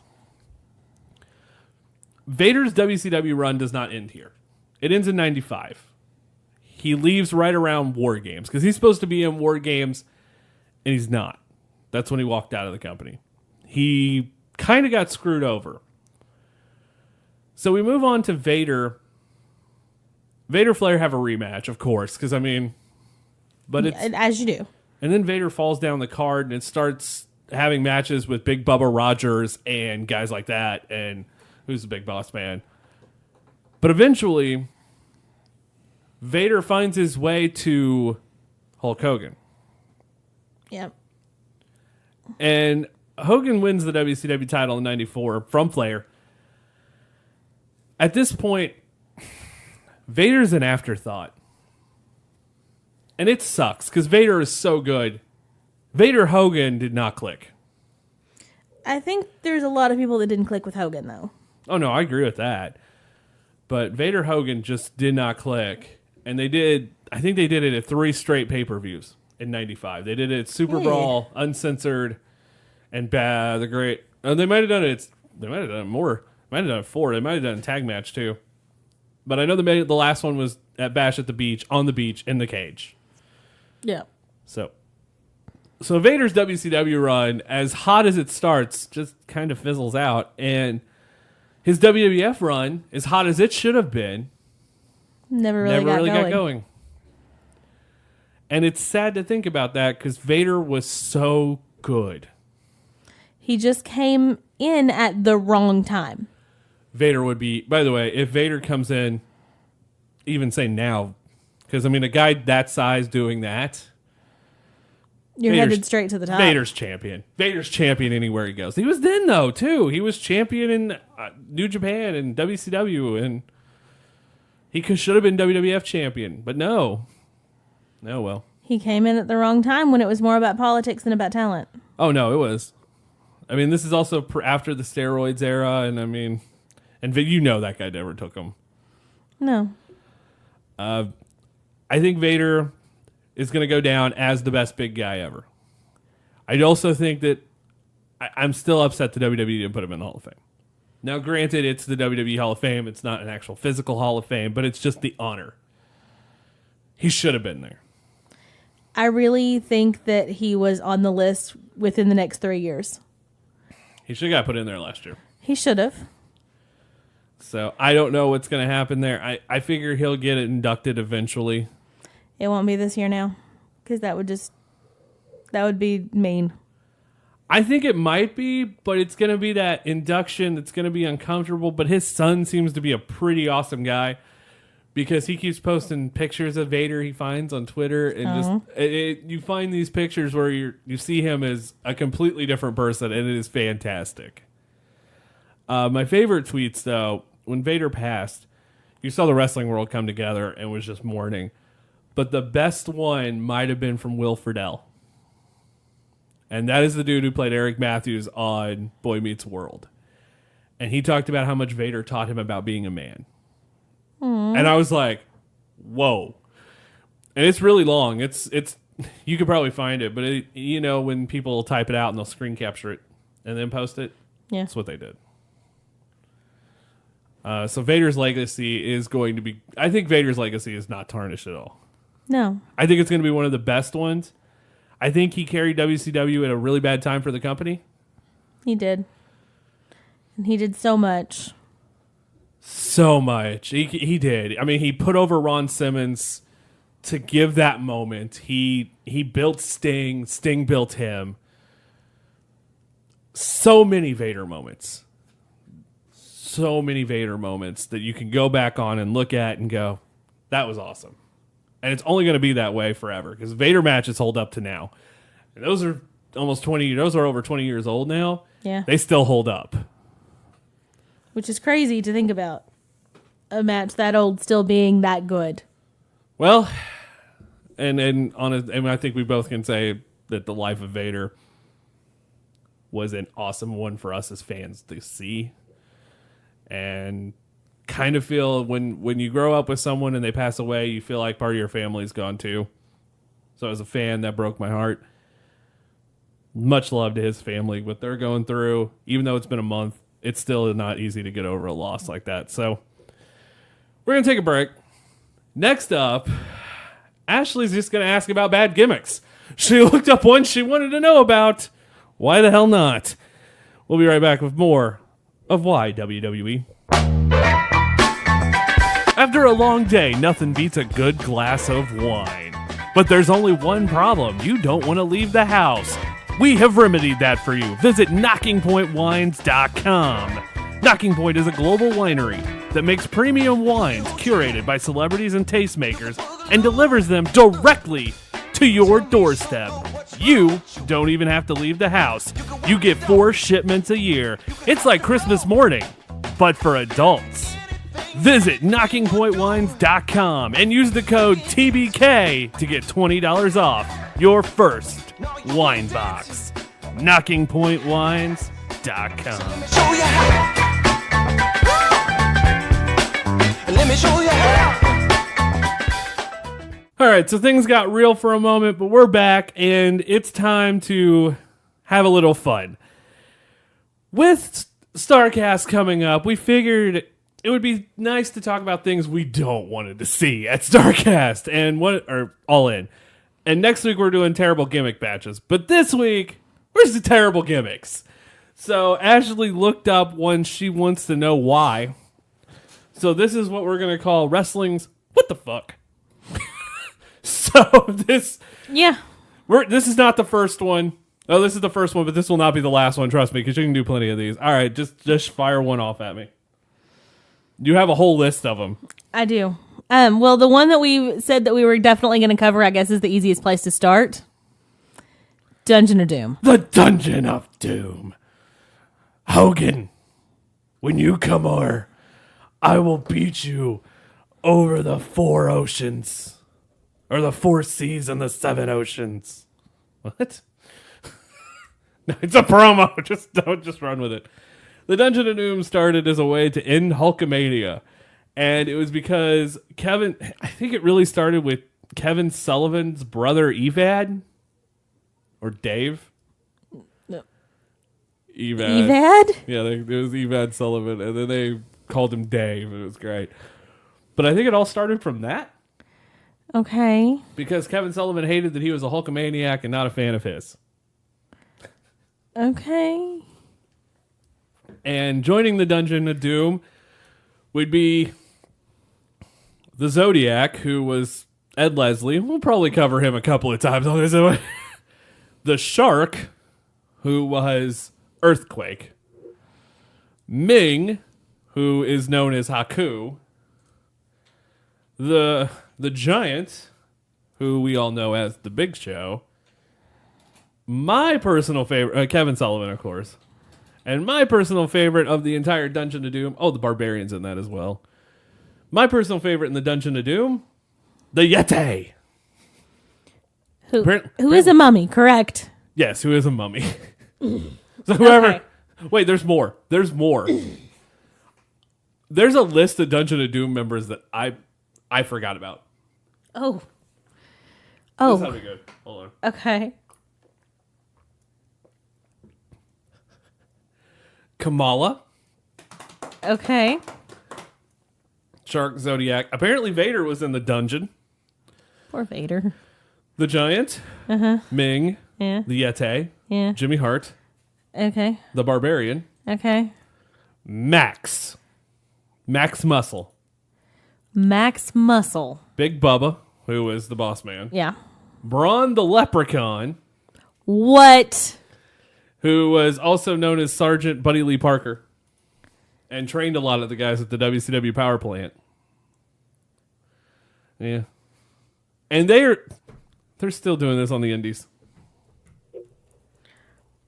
What? Yeah, they're still doing it occasionally on the independents. Now the God. Humorous, the One Man Gang, Loch Ness, Z Gangsta. You want to know who Z Gangster was? Because I know we're going to talk about him later on in the segment too. I just have this feeling. Okay. Zeus, the ultimate solution. There's a huge story with that one. During Uncensored 96, they do the match. They do that 3-tiered cage, not the one from the movie, but they had the one that's sectioned off. Yeah. And each section was different guys, and at the bottom there was a bunch of guys. The Ultimate Solution had a different name. Mm-hmm. And his name was The Final Solution. Yeah, that's a bad name. And if anybody knows what the final solution was in history, the final solution was the name Adolf Hitler gave his plan to destroy all the Jews. Somebody didn't pay attention in school. It's kind of like when they named Paige, Becky Lynch, and Charlotte the Submission Sorority and didn't realize there was also a porn website with that name. Wrestling. But before you try to name anything, clearly back years ago it wouldn't work. But when the whole Page group happened, Google is a thing. Before you try to name anything, Google it. Throw it to the Google machine. See what happens. Because it'll come back. And it'll come back bad. So the Dungeon of Doom gave us some of the worst moments in wrestling history. I'm just going to call it like I see it. One, the monster truck match at the top of whatever the place is in Detroit. That's terrible. The Yeti humping Hulk Hogan at the end of that show. Also terrible. Ed Leslie is the Zodiac in black and white paint. John Tenta dressed as a giant shark. He deserves so much better. The worst War Games match ever. I'll call it. I don't care. So yeah, horrible times. What the hell, WCW? I get that this is like you want to end Hulkamania, but why the character like this weird just conglomerate of fucking characters? Like because they didn't know what to do without them. They didn't know what to do with them. And I feel like I know you've seen a lot of their stuff. Like I have. We watched a lot of that chunk of play of. It's ridiculous. Crap. It is ridiculous. And they always terrible. did this is also the time where you see Hulk Hogan debut himself in black for the first time. He walks into the dungeon the first time they actually go into the dungeon, which, by the way, is a thing. And they did promos in this dungeon, which was like a jungle set. But the first time he walks in there, you just hear Hogan go, "It's so cold, brother." Like, what? What the hell? It was touching the water. He touches the water and then pulls his hand out going, "It's cold." Like he was shocked. I don't understand. Dungeon of Doom, one of the worst gimmicks maybe in the history of wrestling. And I don't know. And it ended, by the way. It started in May of 1995 and it ran until July 13th, 1997. Apparently it's still running now. And occasionally on the indies, yeah. Ed Leslie would go on. Let's just talk about him real quick. Okay. Because Ed Leslie, for all of you who do not know, is also Brutus the Barber Beefcake. And the episode of Something to Wrestle, Bruce says how he got the character. It's because of Linda McMahon. Okay. He was just a wrestler who just had this gimmick, who just came out and wrestled. That was pretty much it. And Linda was like, let's turn him into a Chippendales dancer. Put a bow tie on him. So he started doing that. And then eventually he was in a hair match and he cut their hair and it's like, you're a barber now. That pretty much is it. Character was over. I hate to say that, but I don't understand how. Colorful 80s makes sense, right? No. Glow was over. Like, come on. Like, you've seen the gimmicks from the 80s. Like, as much as we make fun of stuff from the 90s and such, the gimmicks from the 80s are just super colorful. I'm just confused. It's like a wrestling kaleidoscope. And especially if you were doing coke at that time, which a lot of the guys probably were, it is a kaleidoscope. Brutus continues to wrestle as the Barber all the way up until he leaves with Hulk Hogan to go to WCW. And the storyline happens where this dude is hitting Hulk Hogan in the knee with a lead pipe. Yep. Okay. And at Halloween Havoc 94, when Hogan defeats Ric Flair in the cage to end Ric Flair's career. The first time. The first of 400 times. The guy in the mask comes out to hit Hogan in the knee, and he unmasks him and find out it's his best friend, Brutus the Barber Beefcake. Yep. And the main event, the Starrcade 94, by the way, is Hulk Hogan versus Ed Leslie. And he's known as the Butcher. Mm-hmm. Go ahead. That's why. Why? Because he butchered his friendship with Hulk Hogan. Oh, God. That was the reasoning. Oh, God. And then he turned into the Zodiac. Which is him walking around like Great Khali holding his hand like he's getting ready to chop the world. It is dumb. And if that wasn't enough for stupid gimmicks in WCW, this dude becomes the Booty Man. A guy who shakes his butt. And is supposed to be the attraction to all the ladies. I cannot consider myself attracted to anyone that calls themselves the Booty Man.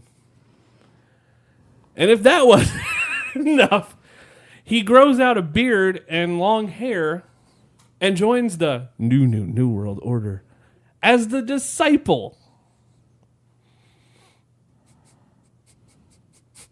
You know why? Ask me why. Why? Because he's Hulk Hogan's disciple. Ed Leslie, everybody. I feel bad for him. But the guy's making money. I mean, he had a job throughout his entire career. He could go on the Brutus the Barber Beefcake name alone. Yeah. I'm going to say something that's kind of controversial. I kind of think he's a Hall of Famer. Oh. He won tag titles. He did more than Hillbilly Jim ever did. I'm not going to let that go. You're never going to let that I'm not letting that go. All right. Who's next? Damn. So there was a long while in some earlier years of wrestling where it looks like anything that could be considered a profession deserved to be a wrestling character. And so I've got a lot of those. Shoot. Repo Man. Repo Man. Actually, this dude had a ton of characters like that. You're going to love this because I'm going to go into his character. Like, we're going to talk about Repo Man, but he did a lot more than just that. Bill Eadie was smashed. This is... I got to look up Demolition to make sure I get his name right. Demolition breaks up in 91, I believe. And Bill Eadie leaves. Barry Darsow stays in the WWF. Crush stays in the WWF because Crush becomes, well, Crush. Barry Darsow, however, goes from Smash of Demolition to Repo Man. That's how it came across, but they filmed these vignettes of him in his wrestling gear in this duster jacket that says Repo Man with tire streaks on it, taking cars from people late at night. And it is some of the best ones you could ever find. But that's not the only thing he did. He left after the Repo Man character went away. And then he became, in WCW, he was a wrestling truck driver. He was the Blacktop Bully. Okay. And then he became Hole-in-One Darsow, a wrestling golfer. What? I didn't even know that existed. Yes. And then in the early 80s, he was Crusher Khrushchev. I know that one. Yep. I know that one. Yep. Barry Darsow, everybody. But Repo Man, I honestly think his best character is Smash. Let's just say what it is. And it makes sense that it would be Smash. Repo Man's number 2. Repo Man's number 2. Like, he didn't do anything as Repo Man. Other than he had that cool entrance music. Repo Man. Good. Your definition of cool and my definition of cool, two very different things. Demolition had great entrance music. Here comes the axe. Here comes the smasher. Your definition of cool and my definition of cool, two very, very different things. You get to meet Jim Johnston at StarCast, by the way. All right, okay. who's next? So going along this, we've also got Duke the Dumpster Drosy. Okay, the wrestling garbage man. So here's something that you'll never believe. Yeah. This character never got over. Really? What? No. I don't understand it. He had a career as a wrestling garbage man, and that's it. I mean, he wrestled in Memphis. That's it. That's really it, guys. I mean, they were like, hey, he signed with the WWF, and they're like, you look like a garbage man. You're going to carry a garbage can down to the ring. There you go. I mean, it's just, at that time, I don't know, profession gimmicks. I just wanted to be I wish I could have been a fly on the wall for that. You look like you could pick up garbage. And then all of a sudden, he's a wrestling garbage man. We also have TL Hopper here. The wrestling plumber. TL Hopper. What the hell is that guy doing now? Because every time I look up somebody, they're either like in a really weird job. Tony Anthony. Oh my God. Tony Anthony is actually wrestles in Independence in Tennessee. Oh. As the dirty white boy. Oh. You sound so thrilled. But yes, he is a wrestling plumber. He had a decent career. He won the AWA Southern Tag Team Championship and the CWA Southwestern Heavyweight Championship, which is Memphis. The Smoky Mountain Wrestling World Heavyweight Championship, and the USWA World Tag Team Champion and Southern Heavyweight Champion, which again is Memphis. Didn't have a terrible career. But yeah, they gave him the gimmick of a plumber. This is in 96 too. This is right around the time the Attitude Era is starting to kick off. But it was, he had this vignettes of him working with his butt crack showing. And yeah. Of course they did, because he's a plumber. Yep, he's a plumber. And his plunger was named Betsy, if I remember correctly. Of course it was. Yep. What else you got? The Mountie. I'm the Mountie. Jacques Rougeau. The fabulous Rougeaus are done. I don't know what happened to I know Raymond does commentary now, but I don't know where Raymond went. He might have just became a road agent. Jacques Rougeau, however, got repackaged. Into another possibly more Canadian thing. Yeah, into a more Canadian thing other than, we're all American boys. Another great theme. They got packaged into the Mountie. And by the way, SummerSlam 91 is probably the highlight of the Mountie character. Because it's the Mountie and the Big Boss Man, and a loser has to spend a night in jail match. And it is fan-freaking-tastic, the him getting fingerprinted after losing and everything. He is so good. It's weird when you see somebody, because I don't know if anyone else could have done the Mountie. I know we're going to eventually talk about bad gimmicks that turned out to be awesome. Yeah. He's one of them. He is one of those guys that got a gimmick that you're like, that's never going to work. And he made it work. He got the stun stick. He got Jimmy Hart. He could talk on the mic. He could wrestle decent matches. He got an Intercontinental title run. And he got a ton of tag title runs. With who? PCO. Carl Ouellet. By the way, who was short and stocky then? Well, it looks short. And what was his? Did he have a character or a gimmick, or he was just? Is it Jean-Pierre Lafitte? Was that? Or was he just like a random French Canadian person? They were. Would you like to know the name of? You don't know the name of the tag team? No. They were the Mounties. Of course they were.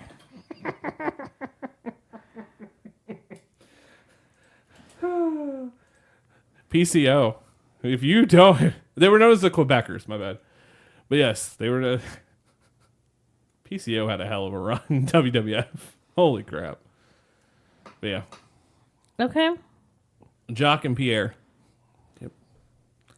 The Mountie's a great character. The promos with the Mountie. Hell, the promos between the Mountie and the host of Family Feud's worth watching WrestleMania 8 alone. What? Ray Combs and the Mountie had some heated discussions that were so funny. Why? How did that even happen? He was a guest, one of the guests at WrestleMania. He did ring announce. It was great. He also did it again for Survivor Series. All right, what's next? Well, we already discussed Big Boss Man. Kinda. Let's touch kind that. of. Then that's another one on the list of things that actually turned out really well. Not his WCW characters, but Big Boss Man. Another great entrance theme, by the way. Started out as a heel, and one of those guys they were going to serve to Hogan. And then he turned face, and my God, the crowd was behind him. Never got a run with the singles championship. I don't even think he was there at the wrong time. I don't even know if Big Boss Man got a run with the singles championship ever in his career. In any of the big two. It's because everybody gave everything to Hogan. I can't argue. I don't even like Hulk Hogan. I can't argue. He probably had the UW. Let's see. Yeah. No, he held. I was wrong. He did hold the tag team championship. I forgot about his return in the Attitude Era. He held the tag team title with Ken Shamrock, and he's a 4-time hardcore champion. But he did hold the UWF World Heavyweight Championship, and I think he's on one of the Starrcade shows because of that. So, but yeah, Big Boss Man, this wrestling law officer from Georgia. It worked. It did work. I've seen a bunch of Big Boss Man actually.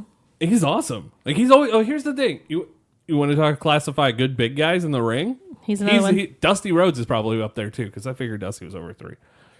But Big Boss Man was he was so fast in the ring, so good. Again, another one of those guys. Like if his prime would have been 10 years ago, holy shit, he is past. But he was an amazing talent. Amazing talent. Like when I see a Big Boss Man match when I'm watching classic wrestling, I'm happy. Like at least I know it's going to be a good match. Average at worst. Yeah. Like I'm good with this. Even if he's taking on like freaking Andre the Giant, it's still going to be average at worst. All right, what's next? Isaac Yankem. The wrestling dentist? Jerry Lawler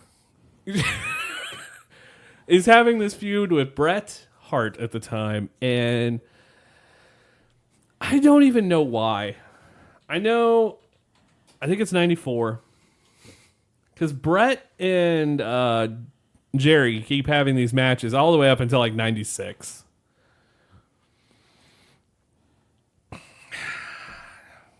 I don't even know. I've got to remember how they brought him in. It's Jerry Lawler's private dentist. And then at SummerSlam, he lost to Hart. Okay. That's it. But it was his private dentist who was a wrestler, apparently. And Kane, God bless him, but man, he yellowed and blackened his teeth to look so nasty. Unless that was his real teeth and now he has falsies. But they were really nasty. He went all out for that character. But a wrestling... Oh, you want to know what his theme music was? This might be the worst theme music ever. I forgot about this. Okay. It's just the dental drill. Oh. That is terrible. He came out to the dental drill. How long was he the dentist character? Like maybe a year. That's a really long time. Yeah. I feel like it was... I think he became... Yeah, I think it was a year. I think it was just a little over... Maybe a little under a year. So... That happened, everybody. Wrestling dentist. Yeah. What else you got? This is great. This is terrible. This is bringing back memories for me. So I think I've run out of all of the strange professions we could have. But Hakeem the African Dream. Oh, boy. One Man Gang. Yep. I love One Man Gang. One Man Gang in 1988 somehow aligns with the Reverend Slick. Okay. And I think this is a spoof at the time because I know what they were doing. I think this is kind of a spoof of Dusty. Okay. The American Dream. Yeah. And Akeem dons African wear, like a traditional African top and the hat, and then decides to, and then has Africa, and teams with the Boss Man. They're known as the Twin Towers. I don't even know. Like, I know him and Slick. Maybe Slick became his manager, and that's how we got Jive Soul Bro, by the way. Which again, great fucking theme. You've not heard that one yet. I've not heard that one yet. Yeah, but I think One Man Gang might be more over as Akeem than One Man Gang. Because he was always doing these weird like hand dances, and it looked bad. And I've seen it. It was so funny, and it was just like, oh, I know this is terrible, but I can't help. I've seen it. I just don't understand it. I don't think anyone did. I think it's a spoof on Dusty, though, 100%. Because Dusty beat him when he came in the company. So, what else you got? Akeem. Oz. Kevin Nash. The mini faces of Kevin Nash. Super Brawl 1, Kevin Nash debuts as Oz. I just showed you this video too, just because I felt like this. You needed to see it before we discuss this one. They do this Wizard of Oz entrance, they built a set with a castle, and he's on a rotating platform, and he's wearing a mask, and he's led by a dude with a monkey, and I think Turner had just bought the Wizard of Oz. And so clearly you own it. You have to use it now. And it's like, can we incorporate this in WCW? Because I think this is still during the pizza guy phase. I can't think of his name now, but this is still during that guy's phase. Jim Herd. This is still during the Herd era, I think. Because this is the worst gimmick maybe of Kevin Nash's career. At least Vinny Vegas made sense. Oz didn't. So he wears the mask down to the ring and reveals that he has dyed his hair gray and goatee, and he just kind of there.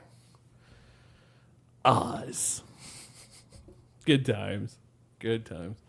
He didn't do anything, by the way, just to let you know. Not a damn thing. He squashed some people. What else? Paul Burchill. The wrestling pirate. Burchill goes crazy. He's having decent matches. He's also the first guy we ever watched that did the C4. Okay. I thought Burchill was a really good in-ring performer, but never had a character. And then all of a sudden, 1 week on SmackDown, they bring in the Minis, which are the Mexican. I don't want to use the word midget, but because I know it's derogatory. Little people. And they're wrestlers in Mexico, and WWE brought them in. They were going to do the Minis division on SmackDown. That's a terrible idea. Yeah. And when they were announcing it, the screen rips open from a sword, and out comes Pirate Paul Burchill. Because he discovered that he had his family had pirate heritage. Mm-hmm. So he decided to run with it and become a pirate himself. This is right around the time that the Pirates of the Caribbean movies are on fire. I think this is right around the time of the second or third one. So, yeah. And I'm going to be honest with you, it was over. Like, he got cheered a lot. See, I was looking at stuff and I saw the pirate thing, and in my brain it's like, I think I might have seen something about this before. I think he popped out of something. You saw the minis thing. I saw the minis thing, and then you showed me the introduction that he got on SmackDown where he swashbuckled his way to the ring, which the crowd didn't hate at all. I thought it was pretty amusing, and I feel like it should have maybe gone somewhere. I don't think it was ever a world championship character. Like, you're never going to see a pirate as the WWE No, but champion. you could get him over as a person and then kind of phase out the pirate part. It was kind of the same way that I feel like No Way Jose fits into wrestling, where he's going to have this great opener match, but it's about getting the crowd pumped up, and a character like that's going to get the crowd pumped up. Yeah. He swings it on a rope. How freaking cool is that? It has a real sword. And then throws random jewelry at people. Yeah, it's awesome. I love Pirate Paul Burchill. Now, there is something to this. He did debut with his sister. Now, I put that in quotes because it's storyline, and I don't know if they're actually brother or sister. Okay. but WWE wanted them to have an incest angle. Go ahead. Lovely. Who is the sister? Katie Lee Burchill. I don't. Yeah, no, you haven't seen her yet. She wasn't around long in WWE. Okay. Mordecai. WWE wanted to find the next Undertaker, which is not a good idea at all. The Undertaker working was a fluke. Let's talk about that real quick, because I feel like you have to understand that to get to Mordecai. Okay. The Undertaker character would never work if it went to anyone else. I still can't believe that it worked for the Undertaker. I can't believe that it actually ever worked. I mean, it did from the beginning. Like watching Again, scared as a kid. The beginnings of the Undertaker.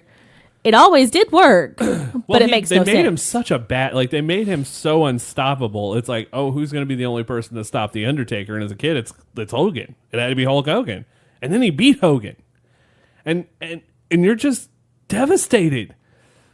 You're crying. You're brokenhearted. Hulkamania is dying right in front of you. Hulkamania deserves to die. Oh God, you sound like Bobby Heenan. I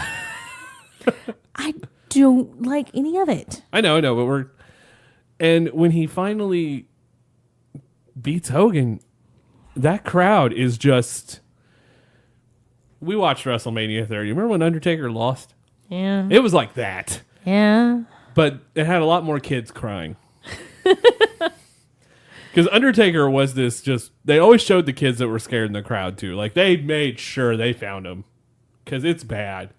Every time, it's just there's that kid's face that's just terrified of this guy. Oh, Great television, though. I was one of those kids at home, though.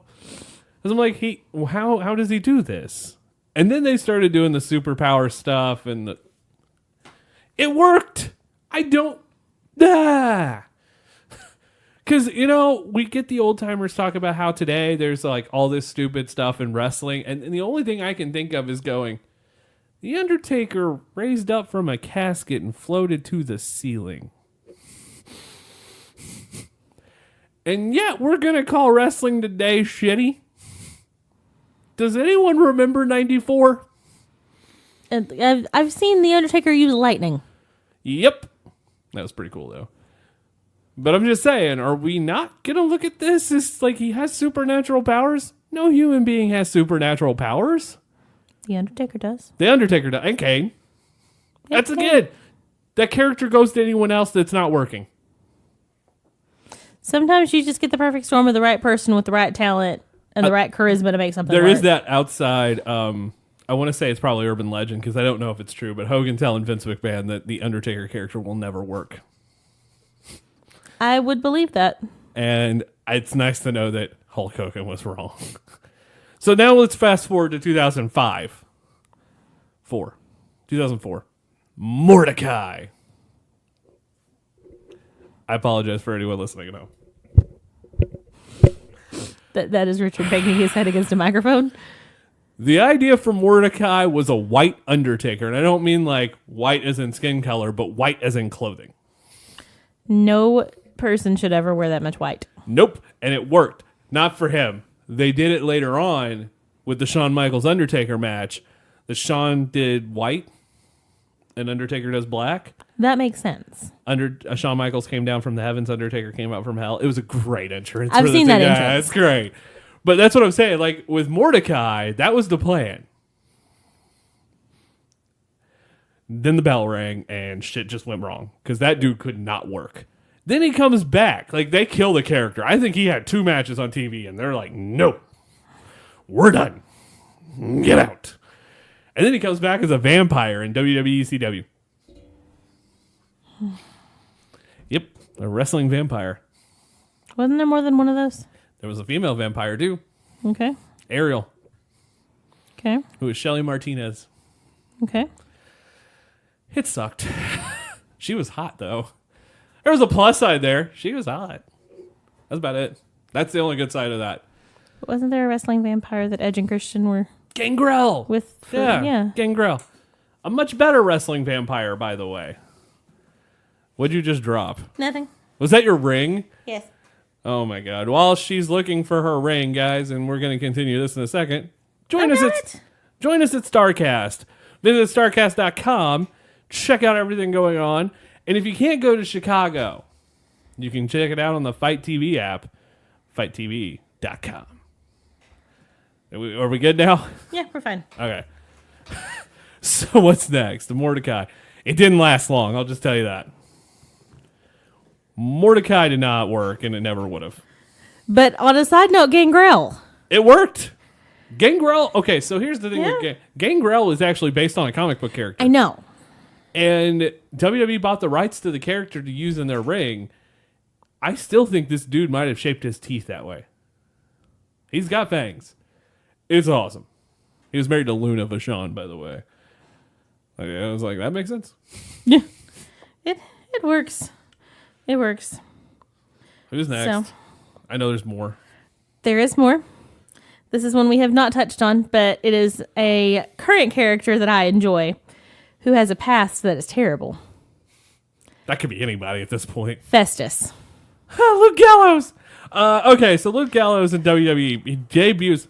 He does not debut as Festus, by the way. In 2006, there's a storyline where Kane fears May 19th. Mm-hmm. Also on May 19th that year, it was when See No Evil came out. So Kane is having this thing flash on the Titantron that says May 19th. Yeah. And then another Kane shows up in a horrible wig and the old Kane mask. That is Luke Gallows. Okay. And then he would return to developmental and then be brought back as a guy named Festus. And Festus would wrestle. He would be, I don't know how to put this any nicer than it is. He was dumb. And then he became a monster when the bell rang. I need to show you a Jesse and Festus match. Yeah. This is the time frame where SmackDown had some weird tag teams. Jesse and Festus, the 1950 Greasers, Deuce and Domino. That's a thing. And their manager, Cherry, who came out on roller skates. But also, again, Jesse and Festus. Great entrance music. See, I've heard about them, but you've still never shown me anything of theirs. Biscuits and gravy made me a man. Whoa, biscuits and gravy. All right, what's next? Luke Gallows. Right? Mantar. Nope. So you want the explanation on Mantar? Because I really don't know. Because I know it's a Vince McMahon character. You want the explanation on Mantar? Half man, half beast. All useless? Yep. That's it. And he was not around long. He has one pay-per-view match, and it's a Royal Rumble. Next.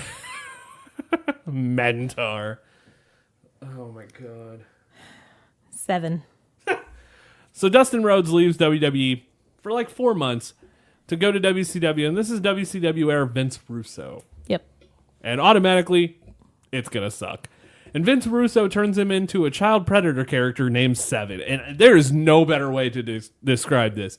He looks like Uncle Festus. Or Uncle Fester. He's got, it's just white and bald. And he stands at a kid's window looking at him. It's creepy as shit. They debut the character. The entrance is fan-fucking-tastic for the character. I am going to say that. And then when he gets to the ring, he takes everything off, and he just cuts a work-shoot promo where he talks about how he hates the character, blah, blah, blah, and then he just goes back to being Dustin Rhodes. Are you fucking kidding me? You give me all these vignettes of this dumb character only to kill it the night you debut it. WCW logic. It's WWE logic, too. I don't think they killed any in the same night. Emelina. Touche.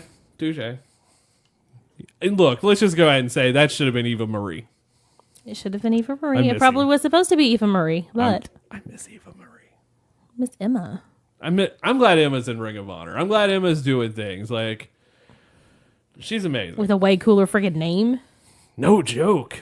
Tennille Dashwood's so much better than Emma. All right, continue. Not that there's anything wrong with Emma. All right, what's next? Glacier. Okay, so WCW builds this guy up, and I mean, they show the first vignette, and it's like bank door, but it's like rock. You know what it is. You know I've seen all of the vignettes. It's for so him. awesome, and as a kid, it's like this is gonna be great, and then they actually show him, and it's like, wait, that's just a Sub-Zero knockoff. No, okay. And they do all this building on Nitro and WCW Saturday Night.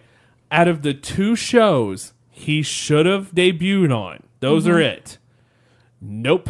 He debuted on WCW Main Event on Sunday afternoon at like 4. He didn't even debut on the 2 big shows. He debuted on like the 4th show. I feel like he should have debuted on Nitro. I feel like that's the appropriate place. Oh, and I think they would have booed the shit out of it. Probably. I do like his intro with the lights and the snow coming down, but that's... And then I know they had more characters like that. They had Wrath and... Mortis. And Ernest the Cat Miller got brought into that, who's an actual karate champion. And they did all this to do this Mortal Kombat storyline that evolved... Are you ready for this? Someone you actually know very well. Father James Mitchell. Okay. He's the devil guy. The devil manager guy. Oh, okay. Yeah. It all revolved around him. Huh. Yeah. I don't remember his name in WCW, but yeah. It all revolved around him. It all comes back. Mortal Kombat. Zeus. No Holds Barred was this movie starring Hulk Hogan. And this is why Randy Savage became WWF champion, by the way. Hogan leaves, does the movie. WWF sinks a ton of money in this movie. And it comes out, and it flops. But we're going to make the movie real life. Tiny Lister portrays the character he portrayed in the movie in the WWF world in 89. Okay. They bring the character to actual television. Mm-hmm. And the first show he's in is the main event of SummerSlam 89. Oh, Lord. It is, wait for it, it is Randy Savage and Zeus versus Hulk Hogan and Brutus the Barber Beefcake. Because of course it was.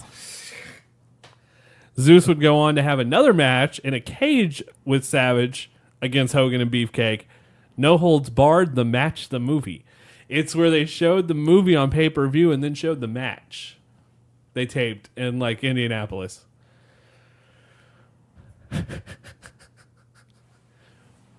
Sometimes they try too hard. They tried to bring the movie to life. Sometimes they try too hard. Fun times, though. Go ahead. What's next?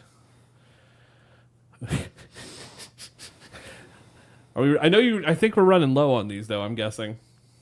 You probably have a few more. I've got only really one more that I wanted to touch on real fast. And it's another one of the ones that's a terrible gimmick that turned out really well. Okay. Gold Dust. So speaking of 7, who was... Dustin Runnels. Yeah. Dustin Rhodes leaves WCW. He gets fired for the match in the back of an 18-wheeler. Yep. Horrible gimmick matches next week, everybody. I wonder if that'll make it. Oh, I hope so. So he blades in the match, and they fire him. All right. Dustin, I think, is in limbo for a little bit, and then shows up in the WWF as Gold Dust. And it was a way for him to step out of his dad's shadow. Which is fine, because I mean, I get that. Yeah. I don't think Cody's had that much of an issue with that as Dustin did, because Dustin was wrestling the same time his dad still was. So, yeah, I mean, that's a little different. There's a much bigger gap between Dusty and Cody than there was. Like, Charlotte Dusty and Rick and is the perfect example of this, too, where Rick wasn't wrestling when Charlotte was. So I think that's the same Cody and his dad. Honestly, a lot of second-generation stars have been able to make their own way pretty handily recently. True. Oh, they're second and third completely. But yeah. So Dustin becomes Gold Dust, and I thought at first it was one of the dumbest things ever. And I'm a kid, so I hate heels. But my God, that character is so good. Yeah. And again, you couldn't give that character to anyone else. Nobody else would go at it for 110%. Not like that. No one would actually offer to get boob or breast implants he was all in on that character. No pun intended. He loved that character. I mean, it's crazy to think about Goldust's run. Hall of Fame career 100%. And it's just, and I think mostly if you just take away his WCW run in the early 90s, which he had some good matches in, he'd still be a Hall of Famer. That's how good the Goldust run has been. And he's still doing it now. Yeah. I mean, he's injured right now. Hopefully he gets better. But man, he was good. Especially then, because it was a much different character. He's evolved so much. It's not even funny. Same with Undertaker. Evolving the character just means you get to stay longer. Yeah. Jericho's also a really good example of that. I feel like we got to touch on one other one. I feel like we have to touch on one of the big three. Okay. That sucks. See, I don't have everything that you do. No, we're going to touch on... We can touch on the other two. Well, we're going to touch on them next week. I got to save some. But I think this is going to be a fun one. So either Gobbeldy Gooker or the Shockmaster. Which one do you want to talk about? I don't care. Let's do the Gobbeldy Gooker. I've seen both of these things. Let's do the Gobbeldy Gooker. WWF, right after SummerSlam of 1990, debuted an egg. And everyone was trying to figure out what was in the egg. And each week on Primetime or Superstars or whatever wrestling show, All American, and there's another one, they would do a promo with somebody in front of the egg. And this whole time, there's so many rumors, Ashlee, of who people thought was in that egg. It was not even funny. Ric Flair was in the egg. The biggest one was Sting's bringing the WCW title in the egg. What the fuck? Sting's WCW champion. He's not walking away with coming in a fucking egg. Are you kidding me? No, I don't understand how that was ever supposed to be a good thing. There was someone else too. Oh God, who was Sid? I think was the other one that was possibly in the egg. And I mean, there was just a list of guys. Just a list. And eventually, we get to Survivor Series 90, and I still think to this day, Vince toyed with putting The Undertaker in that fucking egg. But it would have been a completely different character. Okay. Eggman. And I am glad that didn't happen, because that would have killed his career dead in the water. But I still think that was possibly discussed. Even though it's been denied, I still think the idea of that being an urban legend means it was discussed somewhere. Because every one of the urban legends have some merit to it. Yeah. You know how those go. Yeah. Yeah. So, yeah. Whew. So then at Survivor Series 90, you get The Undertaker early on in the show. And then right around the time, right before, I think, the ultimate match of Survival, the egg hatches. And out comes a fucking turkey. Survivor Series used to be on Thanksgiving. Like Wednesday or Thursday. Like I know that it was on Thanksgiving night for a while, and then they moved it to Thanksgiving Eve. And it made sense, but why hype the egg up the entire fucking time if that's what you're gonna get? WWE thought it was going to be a mascot of sorts. Much like the way the San Diego chicken and... Yeah. Needless to say, the Gobbeldy Gooker has to be the biggest letdown in wrestling history. Oh. I'm not sure that there is a bigger letdown in wrestling. Because I remember being so excited for that, only to find out it was a dude in a bird costume. I mean, honestly, though, what else could it have been? Nobody would have taken anybody seriously coming out of an egg. I remember that day I won the WWF championship, but I remember my debut.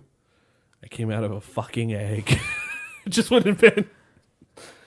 It just wouldn't have made. It wouldn't have worked for anybody. No. I mean, there was a lot of guys on that list, though. Jeez. WWF. I think the Gobbeldy Gooker is the best thing that could have come out of the egg. Oh no, you're right. It was not good. Oh no, it was not. But I think it was the best thing that could have come out of an egg. You can't really get much out of an egg after that. No. Next week. All right, so here's how next week's show is going to go. We are now 5 weeks away from next week makes us 5 weeks away from StarCast. We have 5 episodes. We are going to make sure an episode... Yeah, right there? Yes. We're going to make sure an episode gets done each week because we have big things planned. Next week is horrible gimmick matches. I already see your face. It's like, no. Here's what I want you guys to do listening. Uh-oh. Send me 3. Whatever 3 you guys, like, I will tally up the emails. The top 3, you're going to watch. And we are going to discuss those. These are matches we do not want to see at all in. Literally anything on a pole. I feel like that's got to happen. I think the San Francisco 49er match might be the one. Or a person in a cage. Oh, Judy Bagwell on a forklift. Or a person on a forklift. There's the Kennel from Hell, the back of the monster truck, the back of the 18-wheeler. Mm-hmm. So many bad matches. Monster trucks on top of a building. The Chamber of Horrors. Being attached to each other. Which one are you talking about? There's multiple ones where people were attached to each other. But sometimes they're good, though. We're going to see one of those in the coming week. And then the next week, we start our build to All In weekend. And I feel the next 4 shows after next week. Oh, by the way, it's also going to be terrible gimmicks. We're going to touch on the rest of the terrible gimmicks. We're going to touch on terrible gimmick matches. So if we missed a terrible gimmick that you want to see, let us know, or you want to hear about. Let us know. But we're also going to talk about Andy Kaufman next week, so that's going to be awesome for me. But then the week after, Super Clash 3 from the AWA. It's the night that the AWA, the CWA, or the USWA, I'm not 100%, I think it's CWA, and World Class band together to try to take down the McMahons and the Crockett's. I've heard stories. The concept is really good, but things work on paper. May not be what they appear to be. Yeah. Then the next week, it's the very first NWA TNA pay-per-view, the Wednesday night ones. I'm excited for that. I'm not even going to lie to you. Don West and Mike Tenay on commentary, because you get to meet Don West at StarCast now, and I popped for that. And then the next week after that is WrestleMania 1. And then the week after that, August 29th, as we go into the day before StarCast begins, it is Starrcade 83, the very first Starrcade, created by Dusty Rhodes and 2 brothers. Does that sound familiar? Starrcade 83. So, did you learn anything in this episode? Wrestling can be dumb. And great at the same time. And people should more thoroughly vet their ideas before forcing people to become strange things. No, I agree with that. Nobody should ever give one person complete power. Because you get wrestling dentist.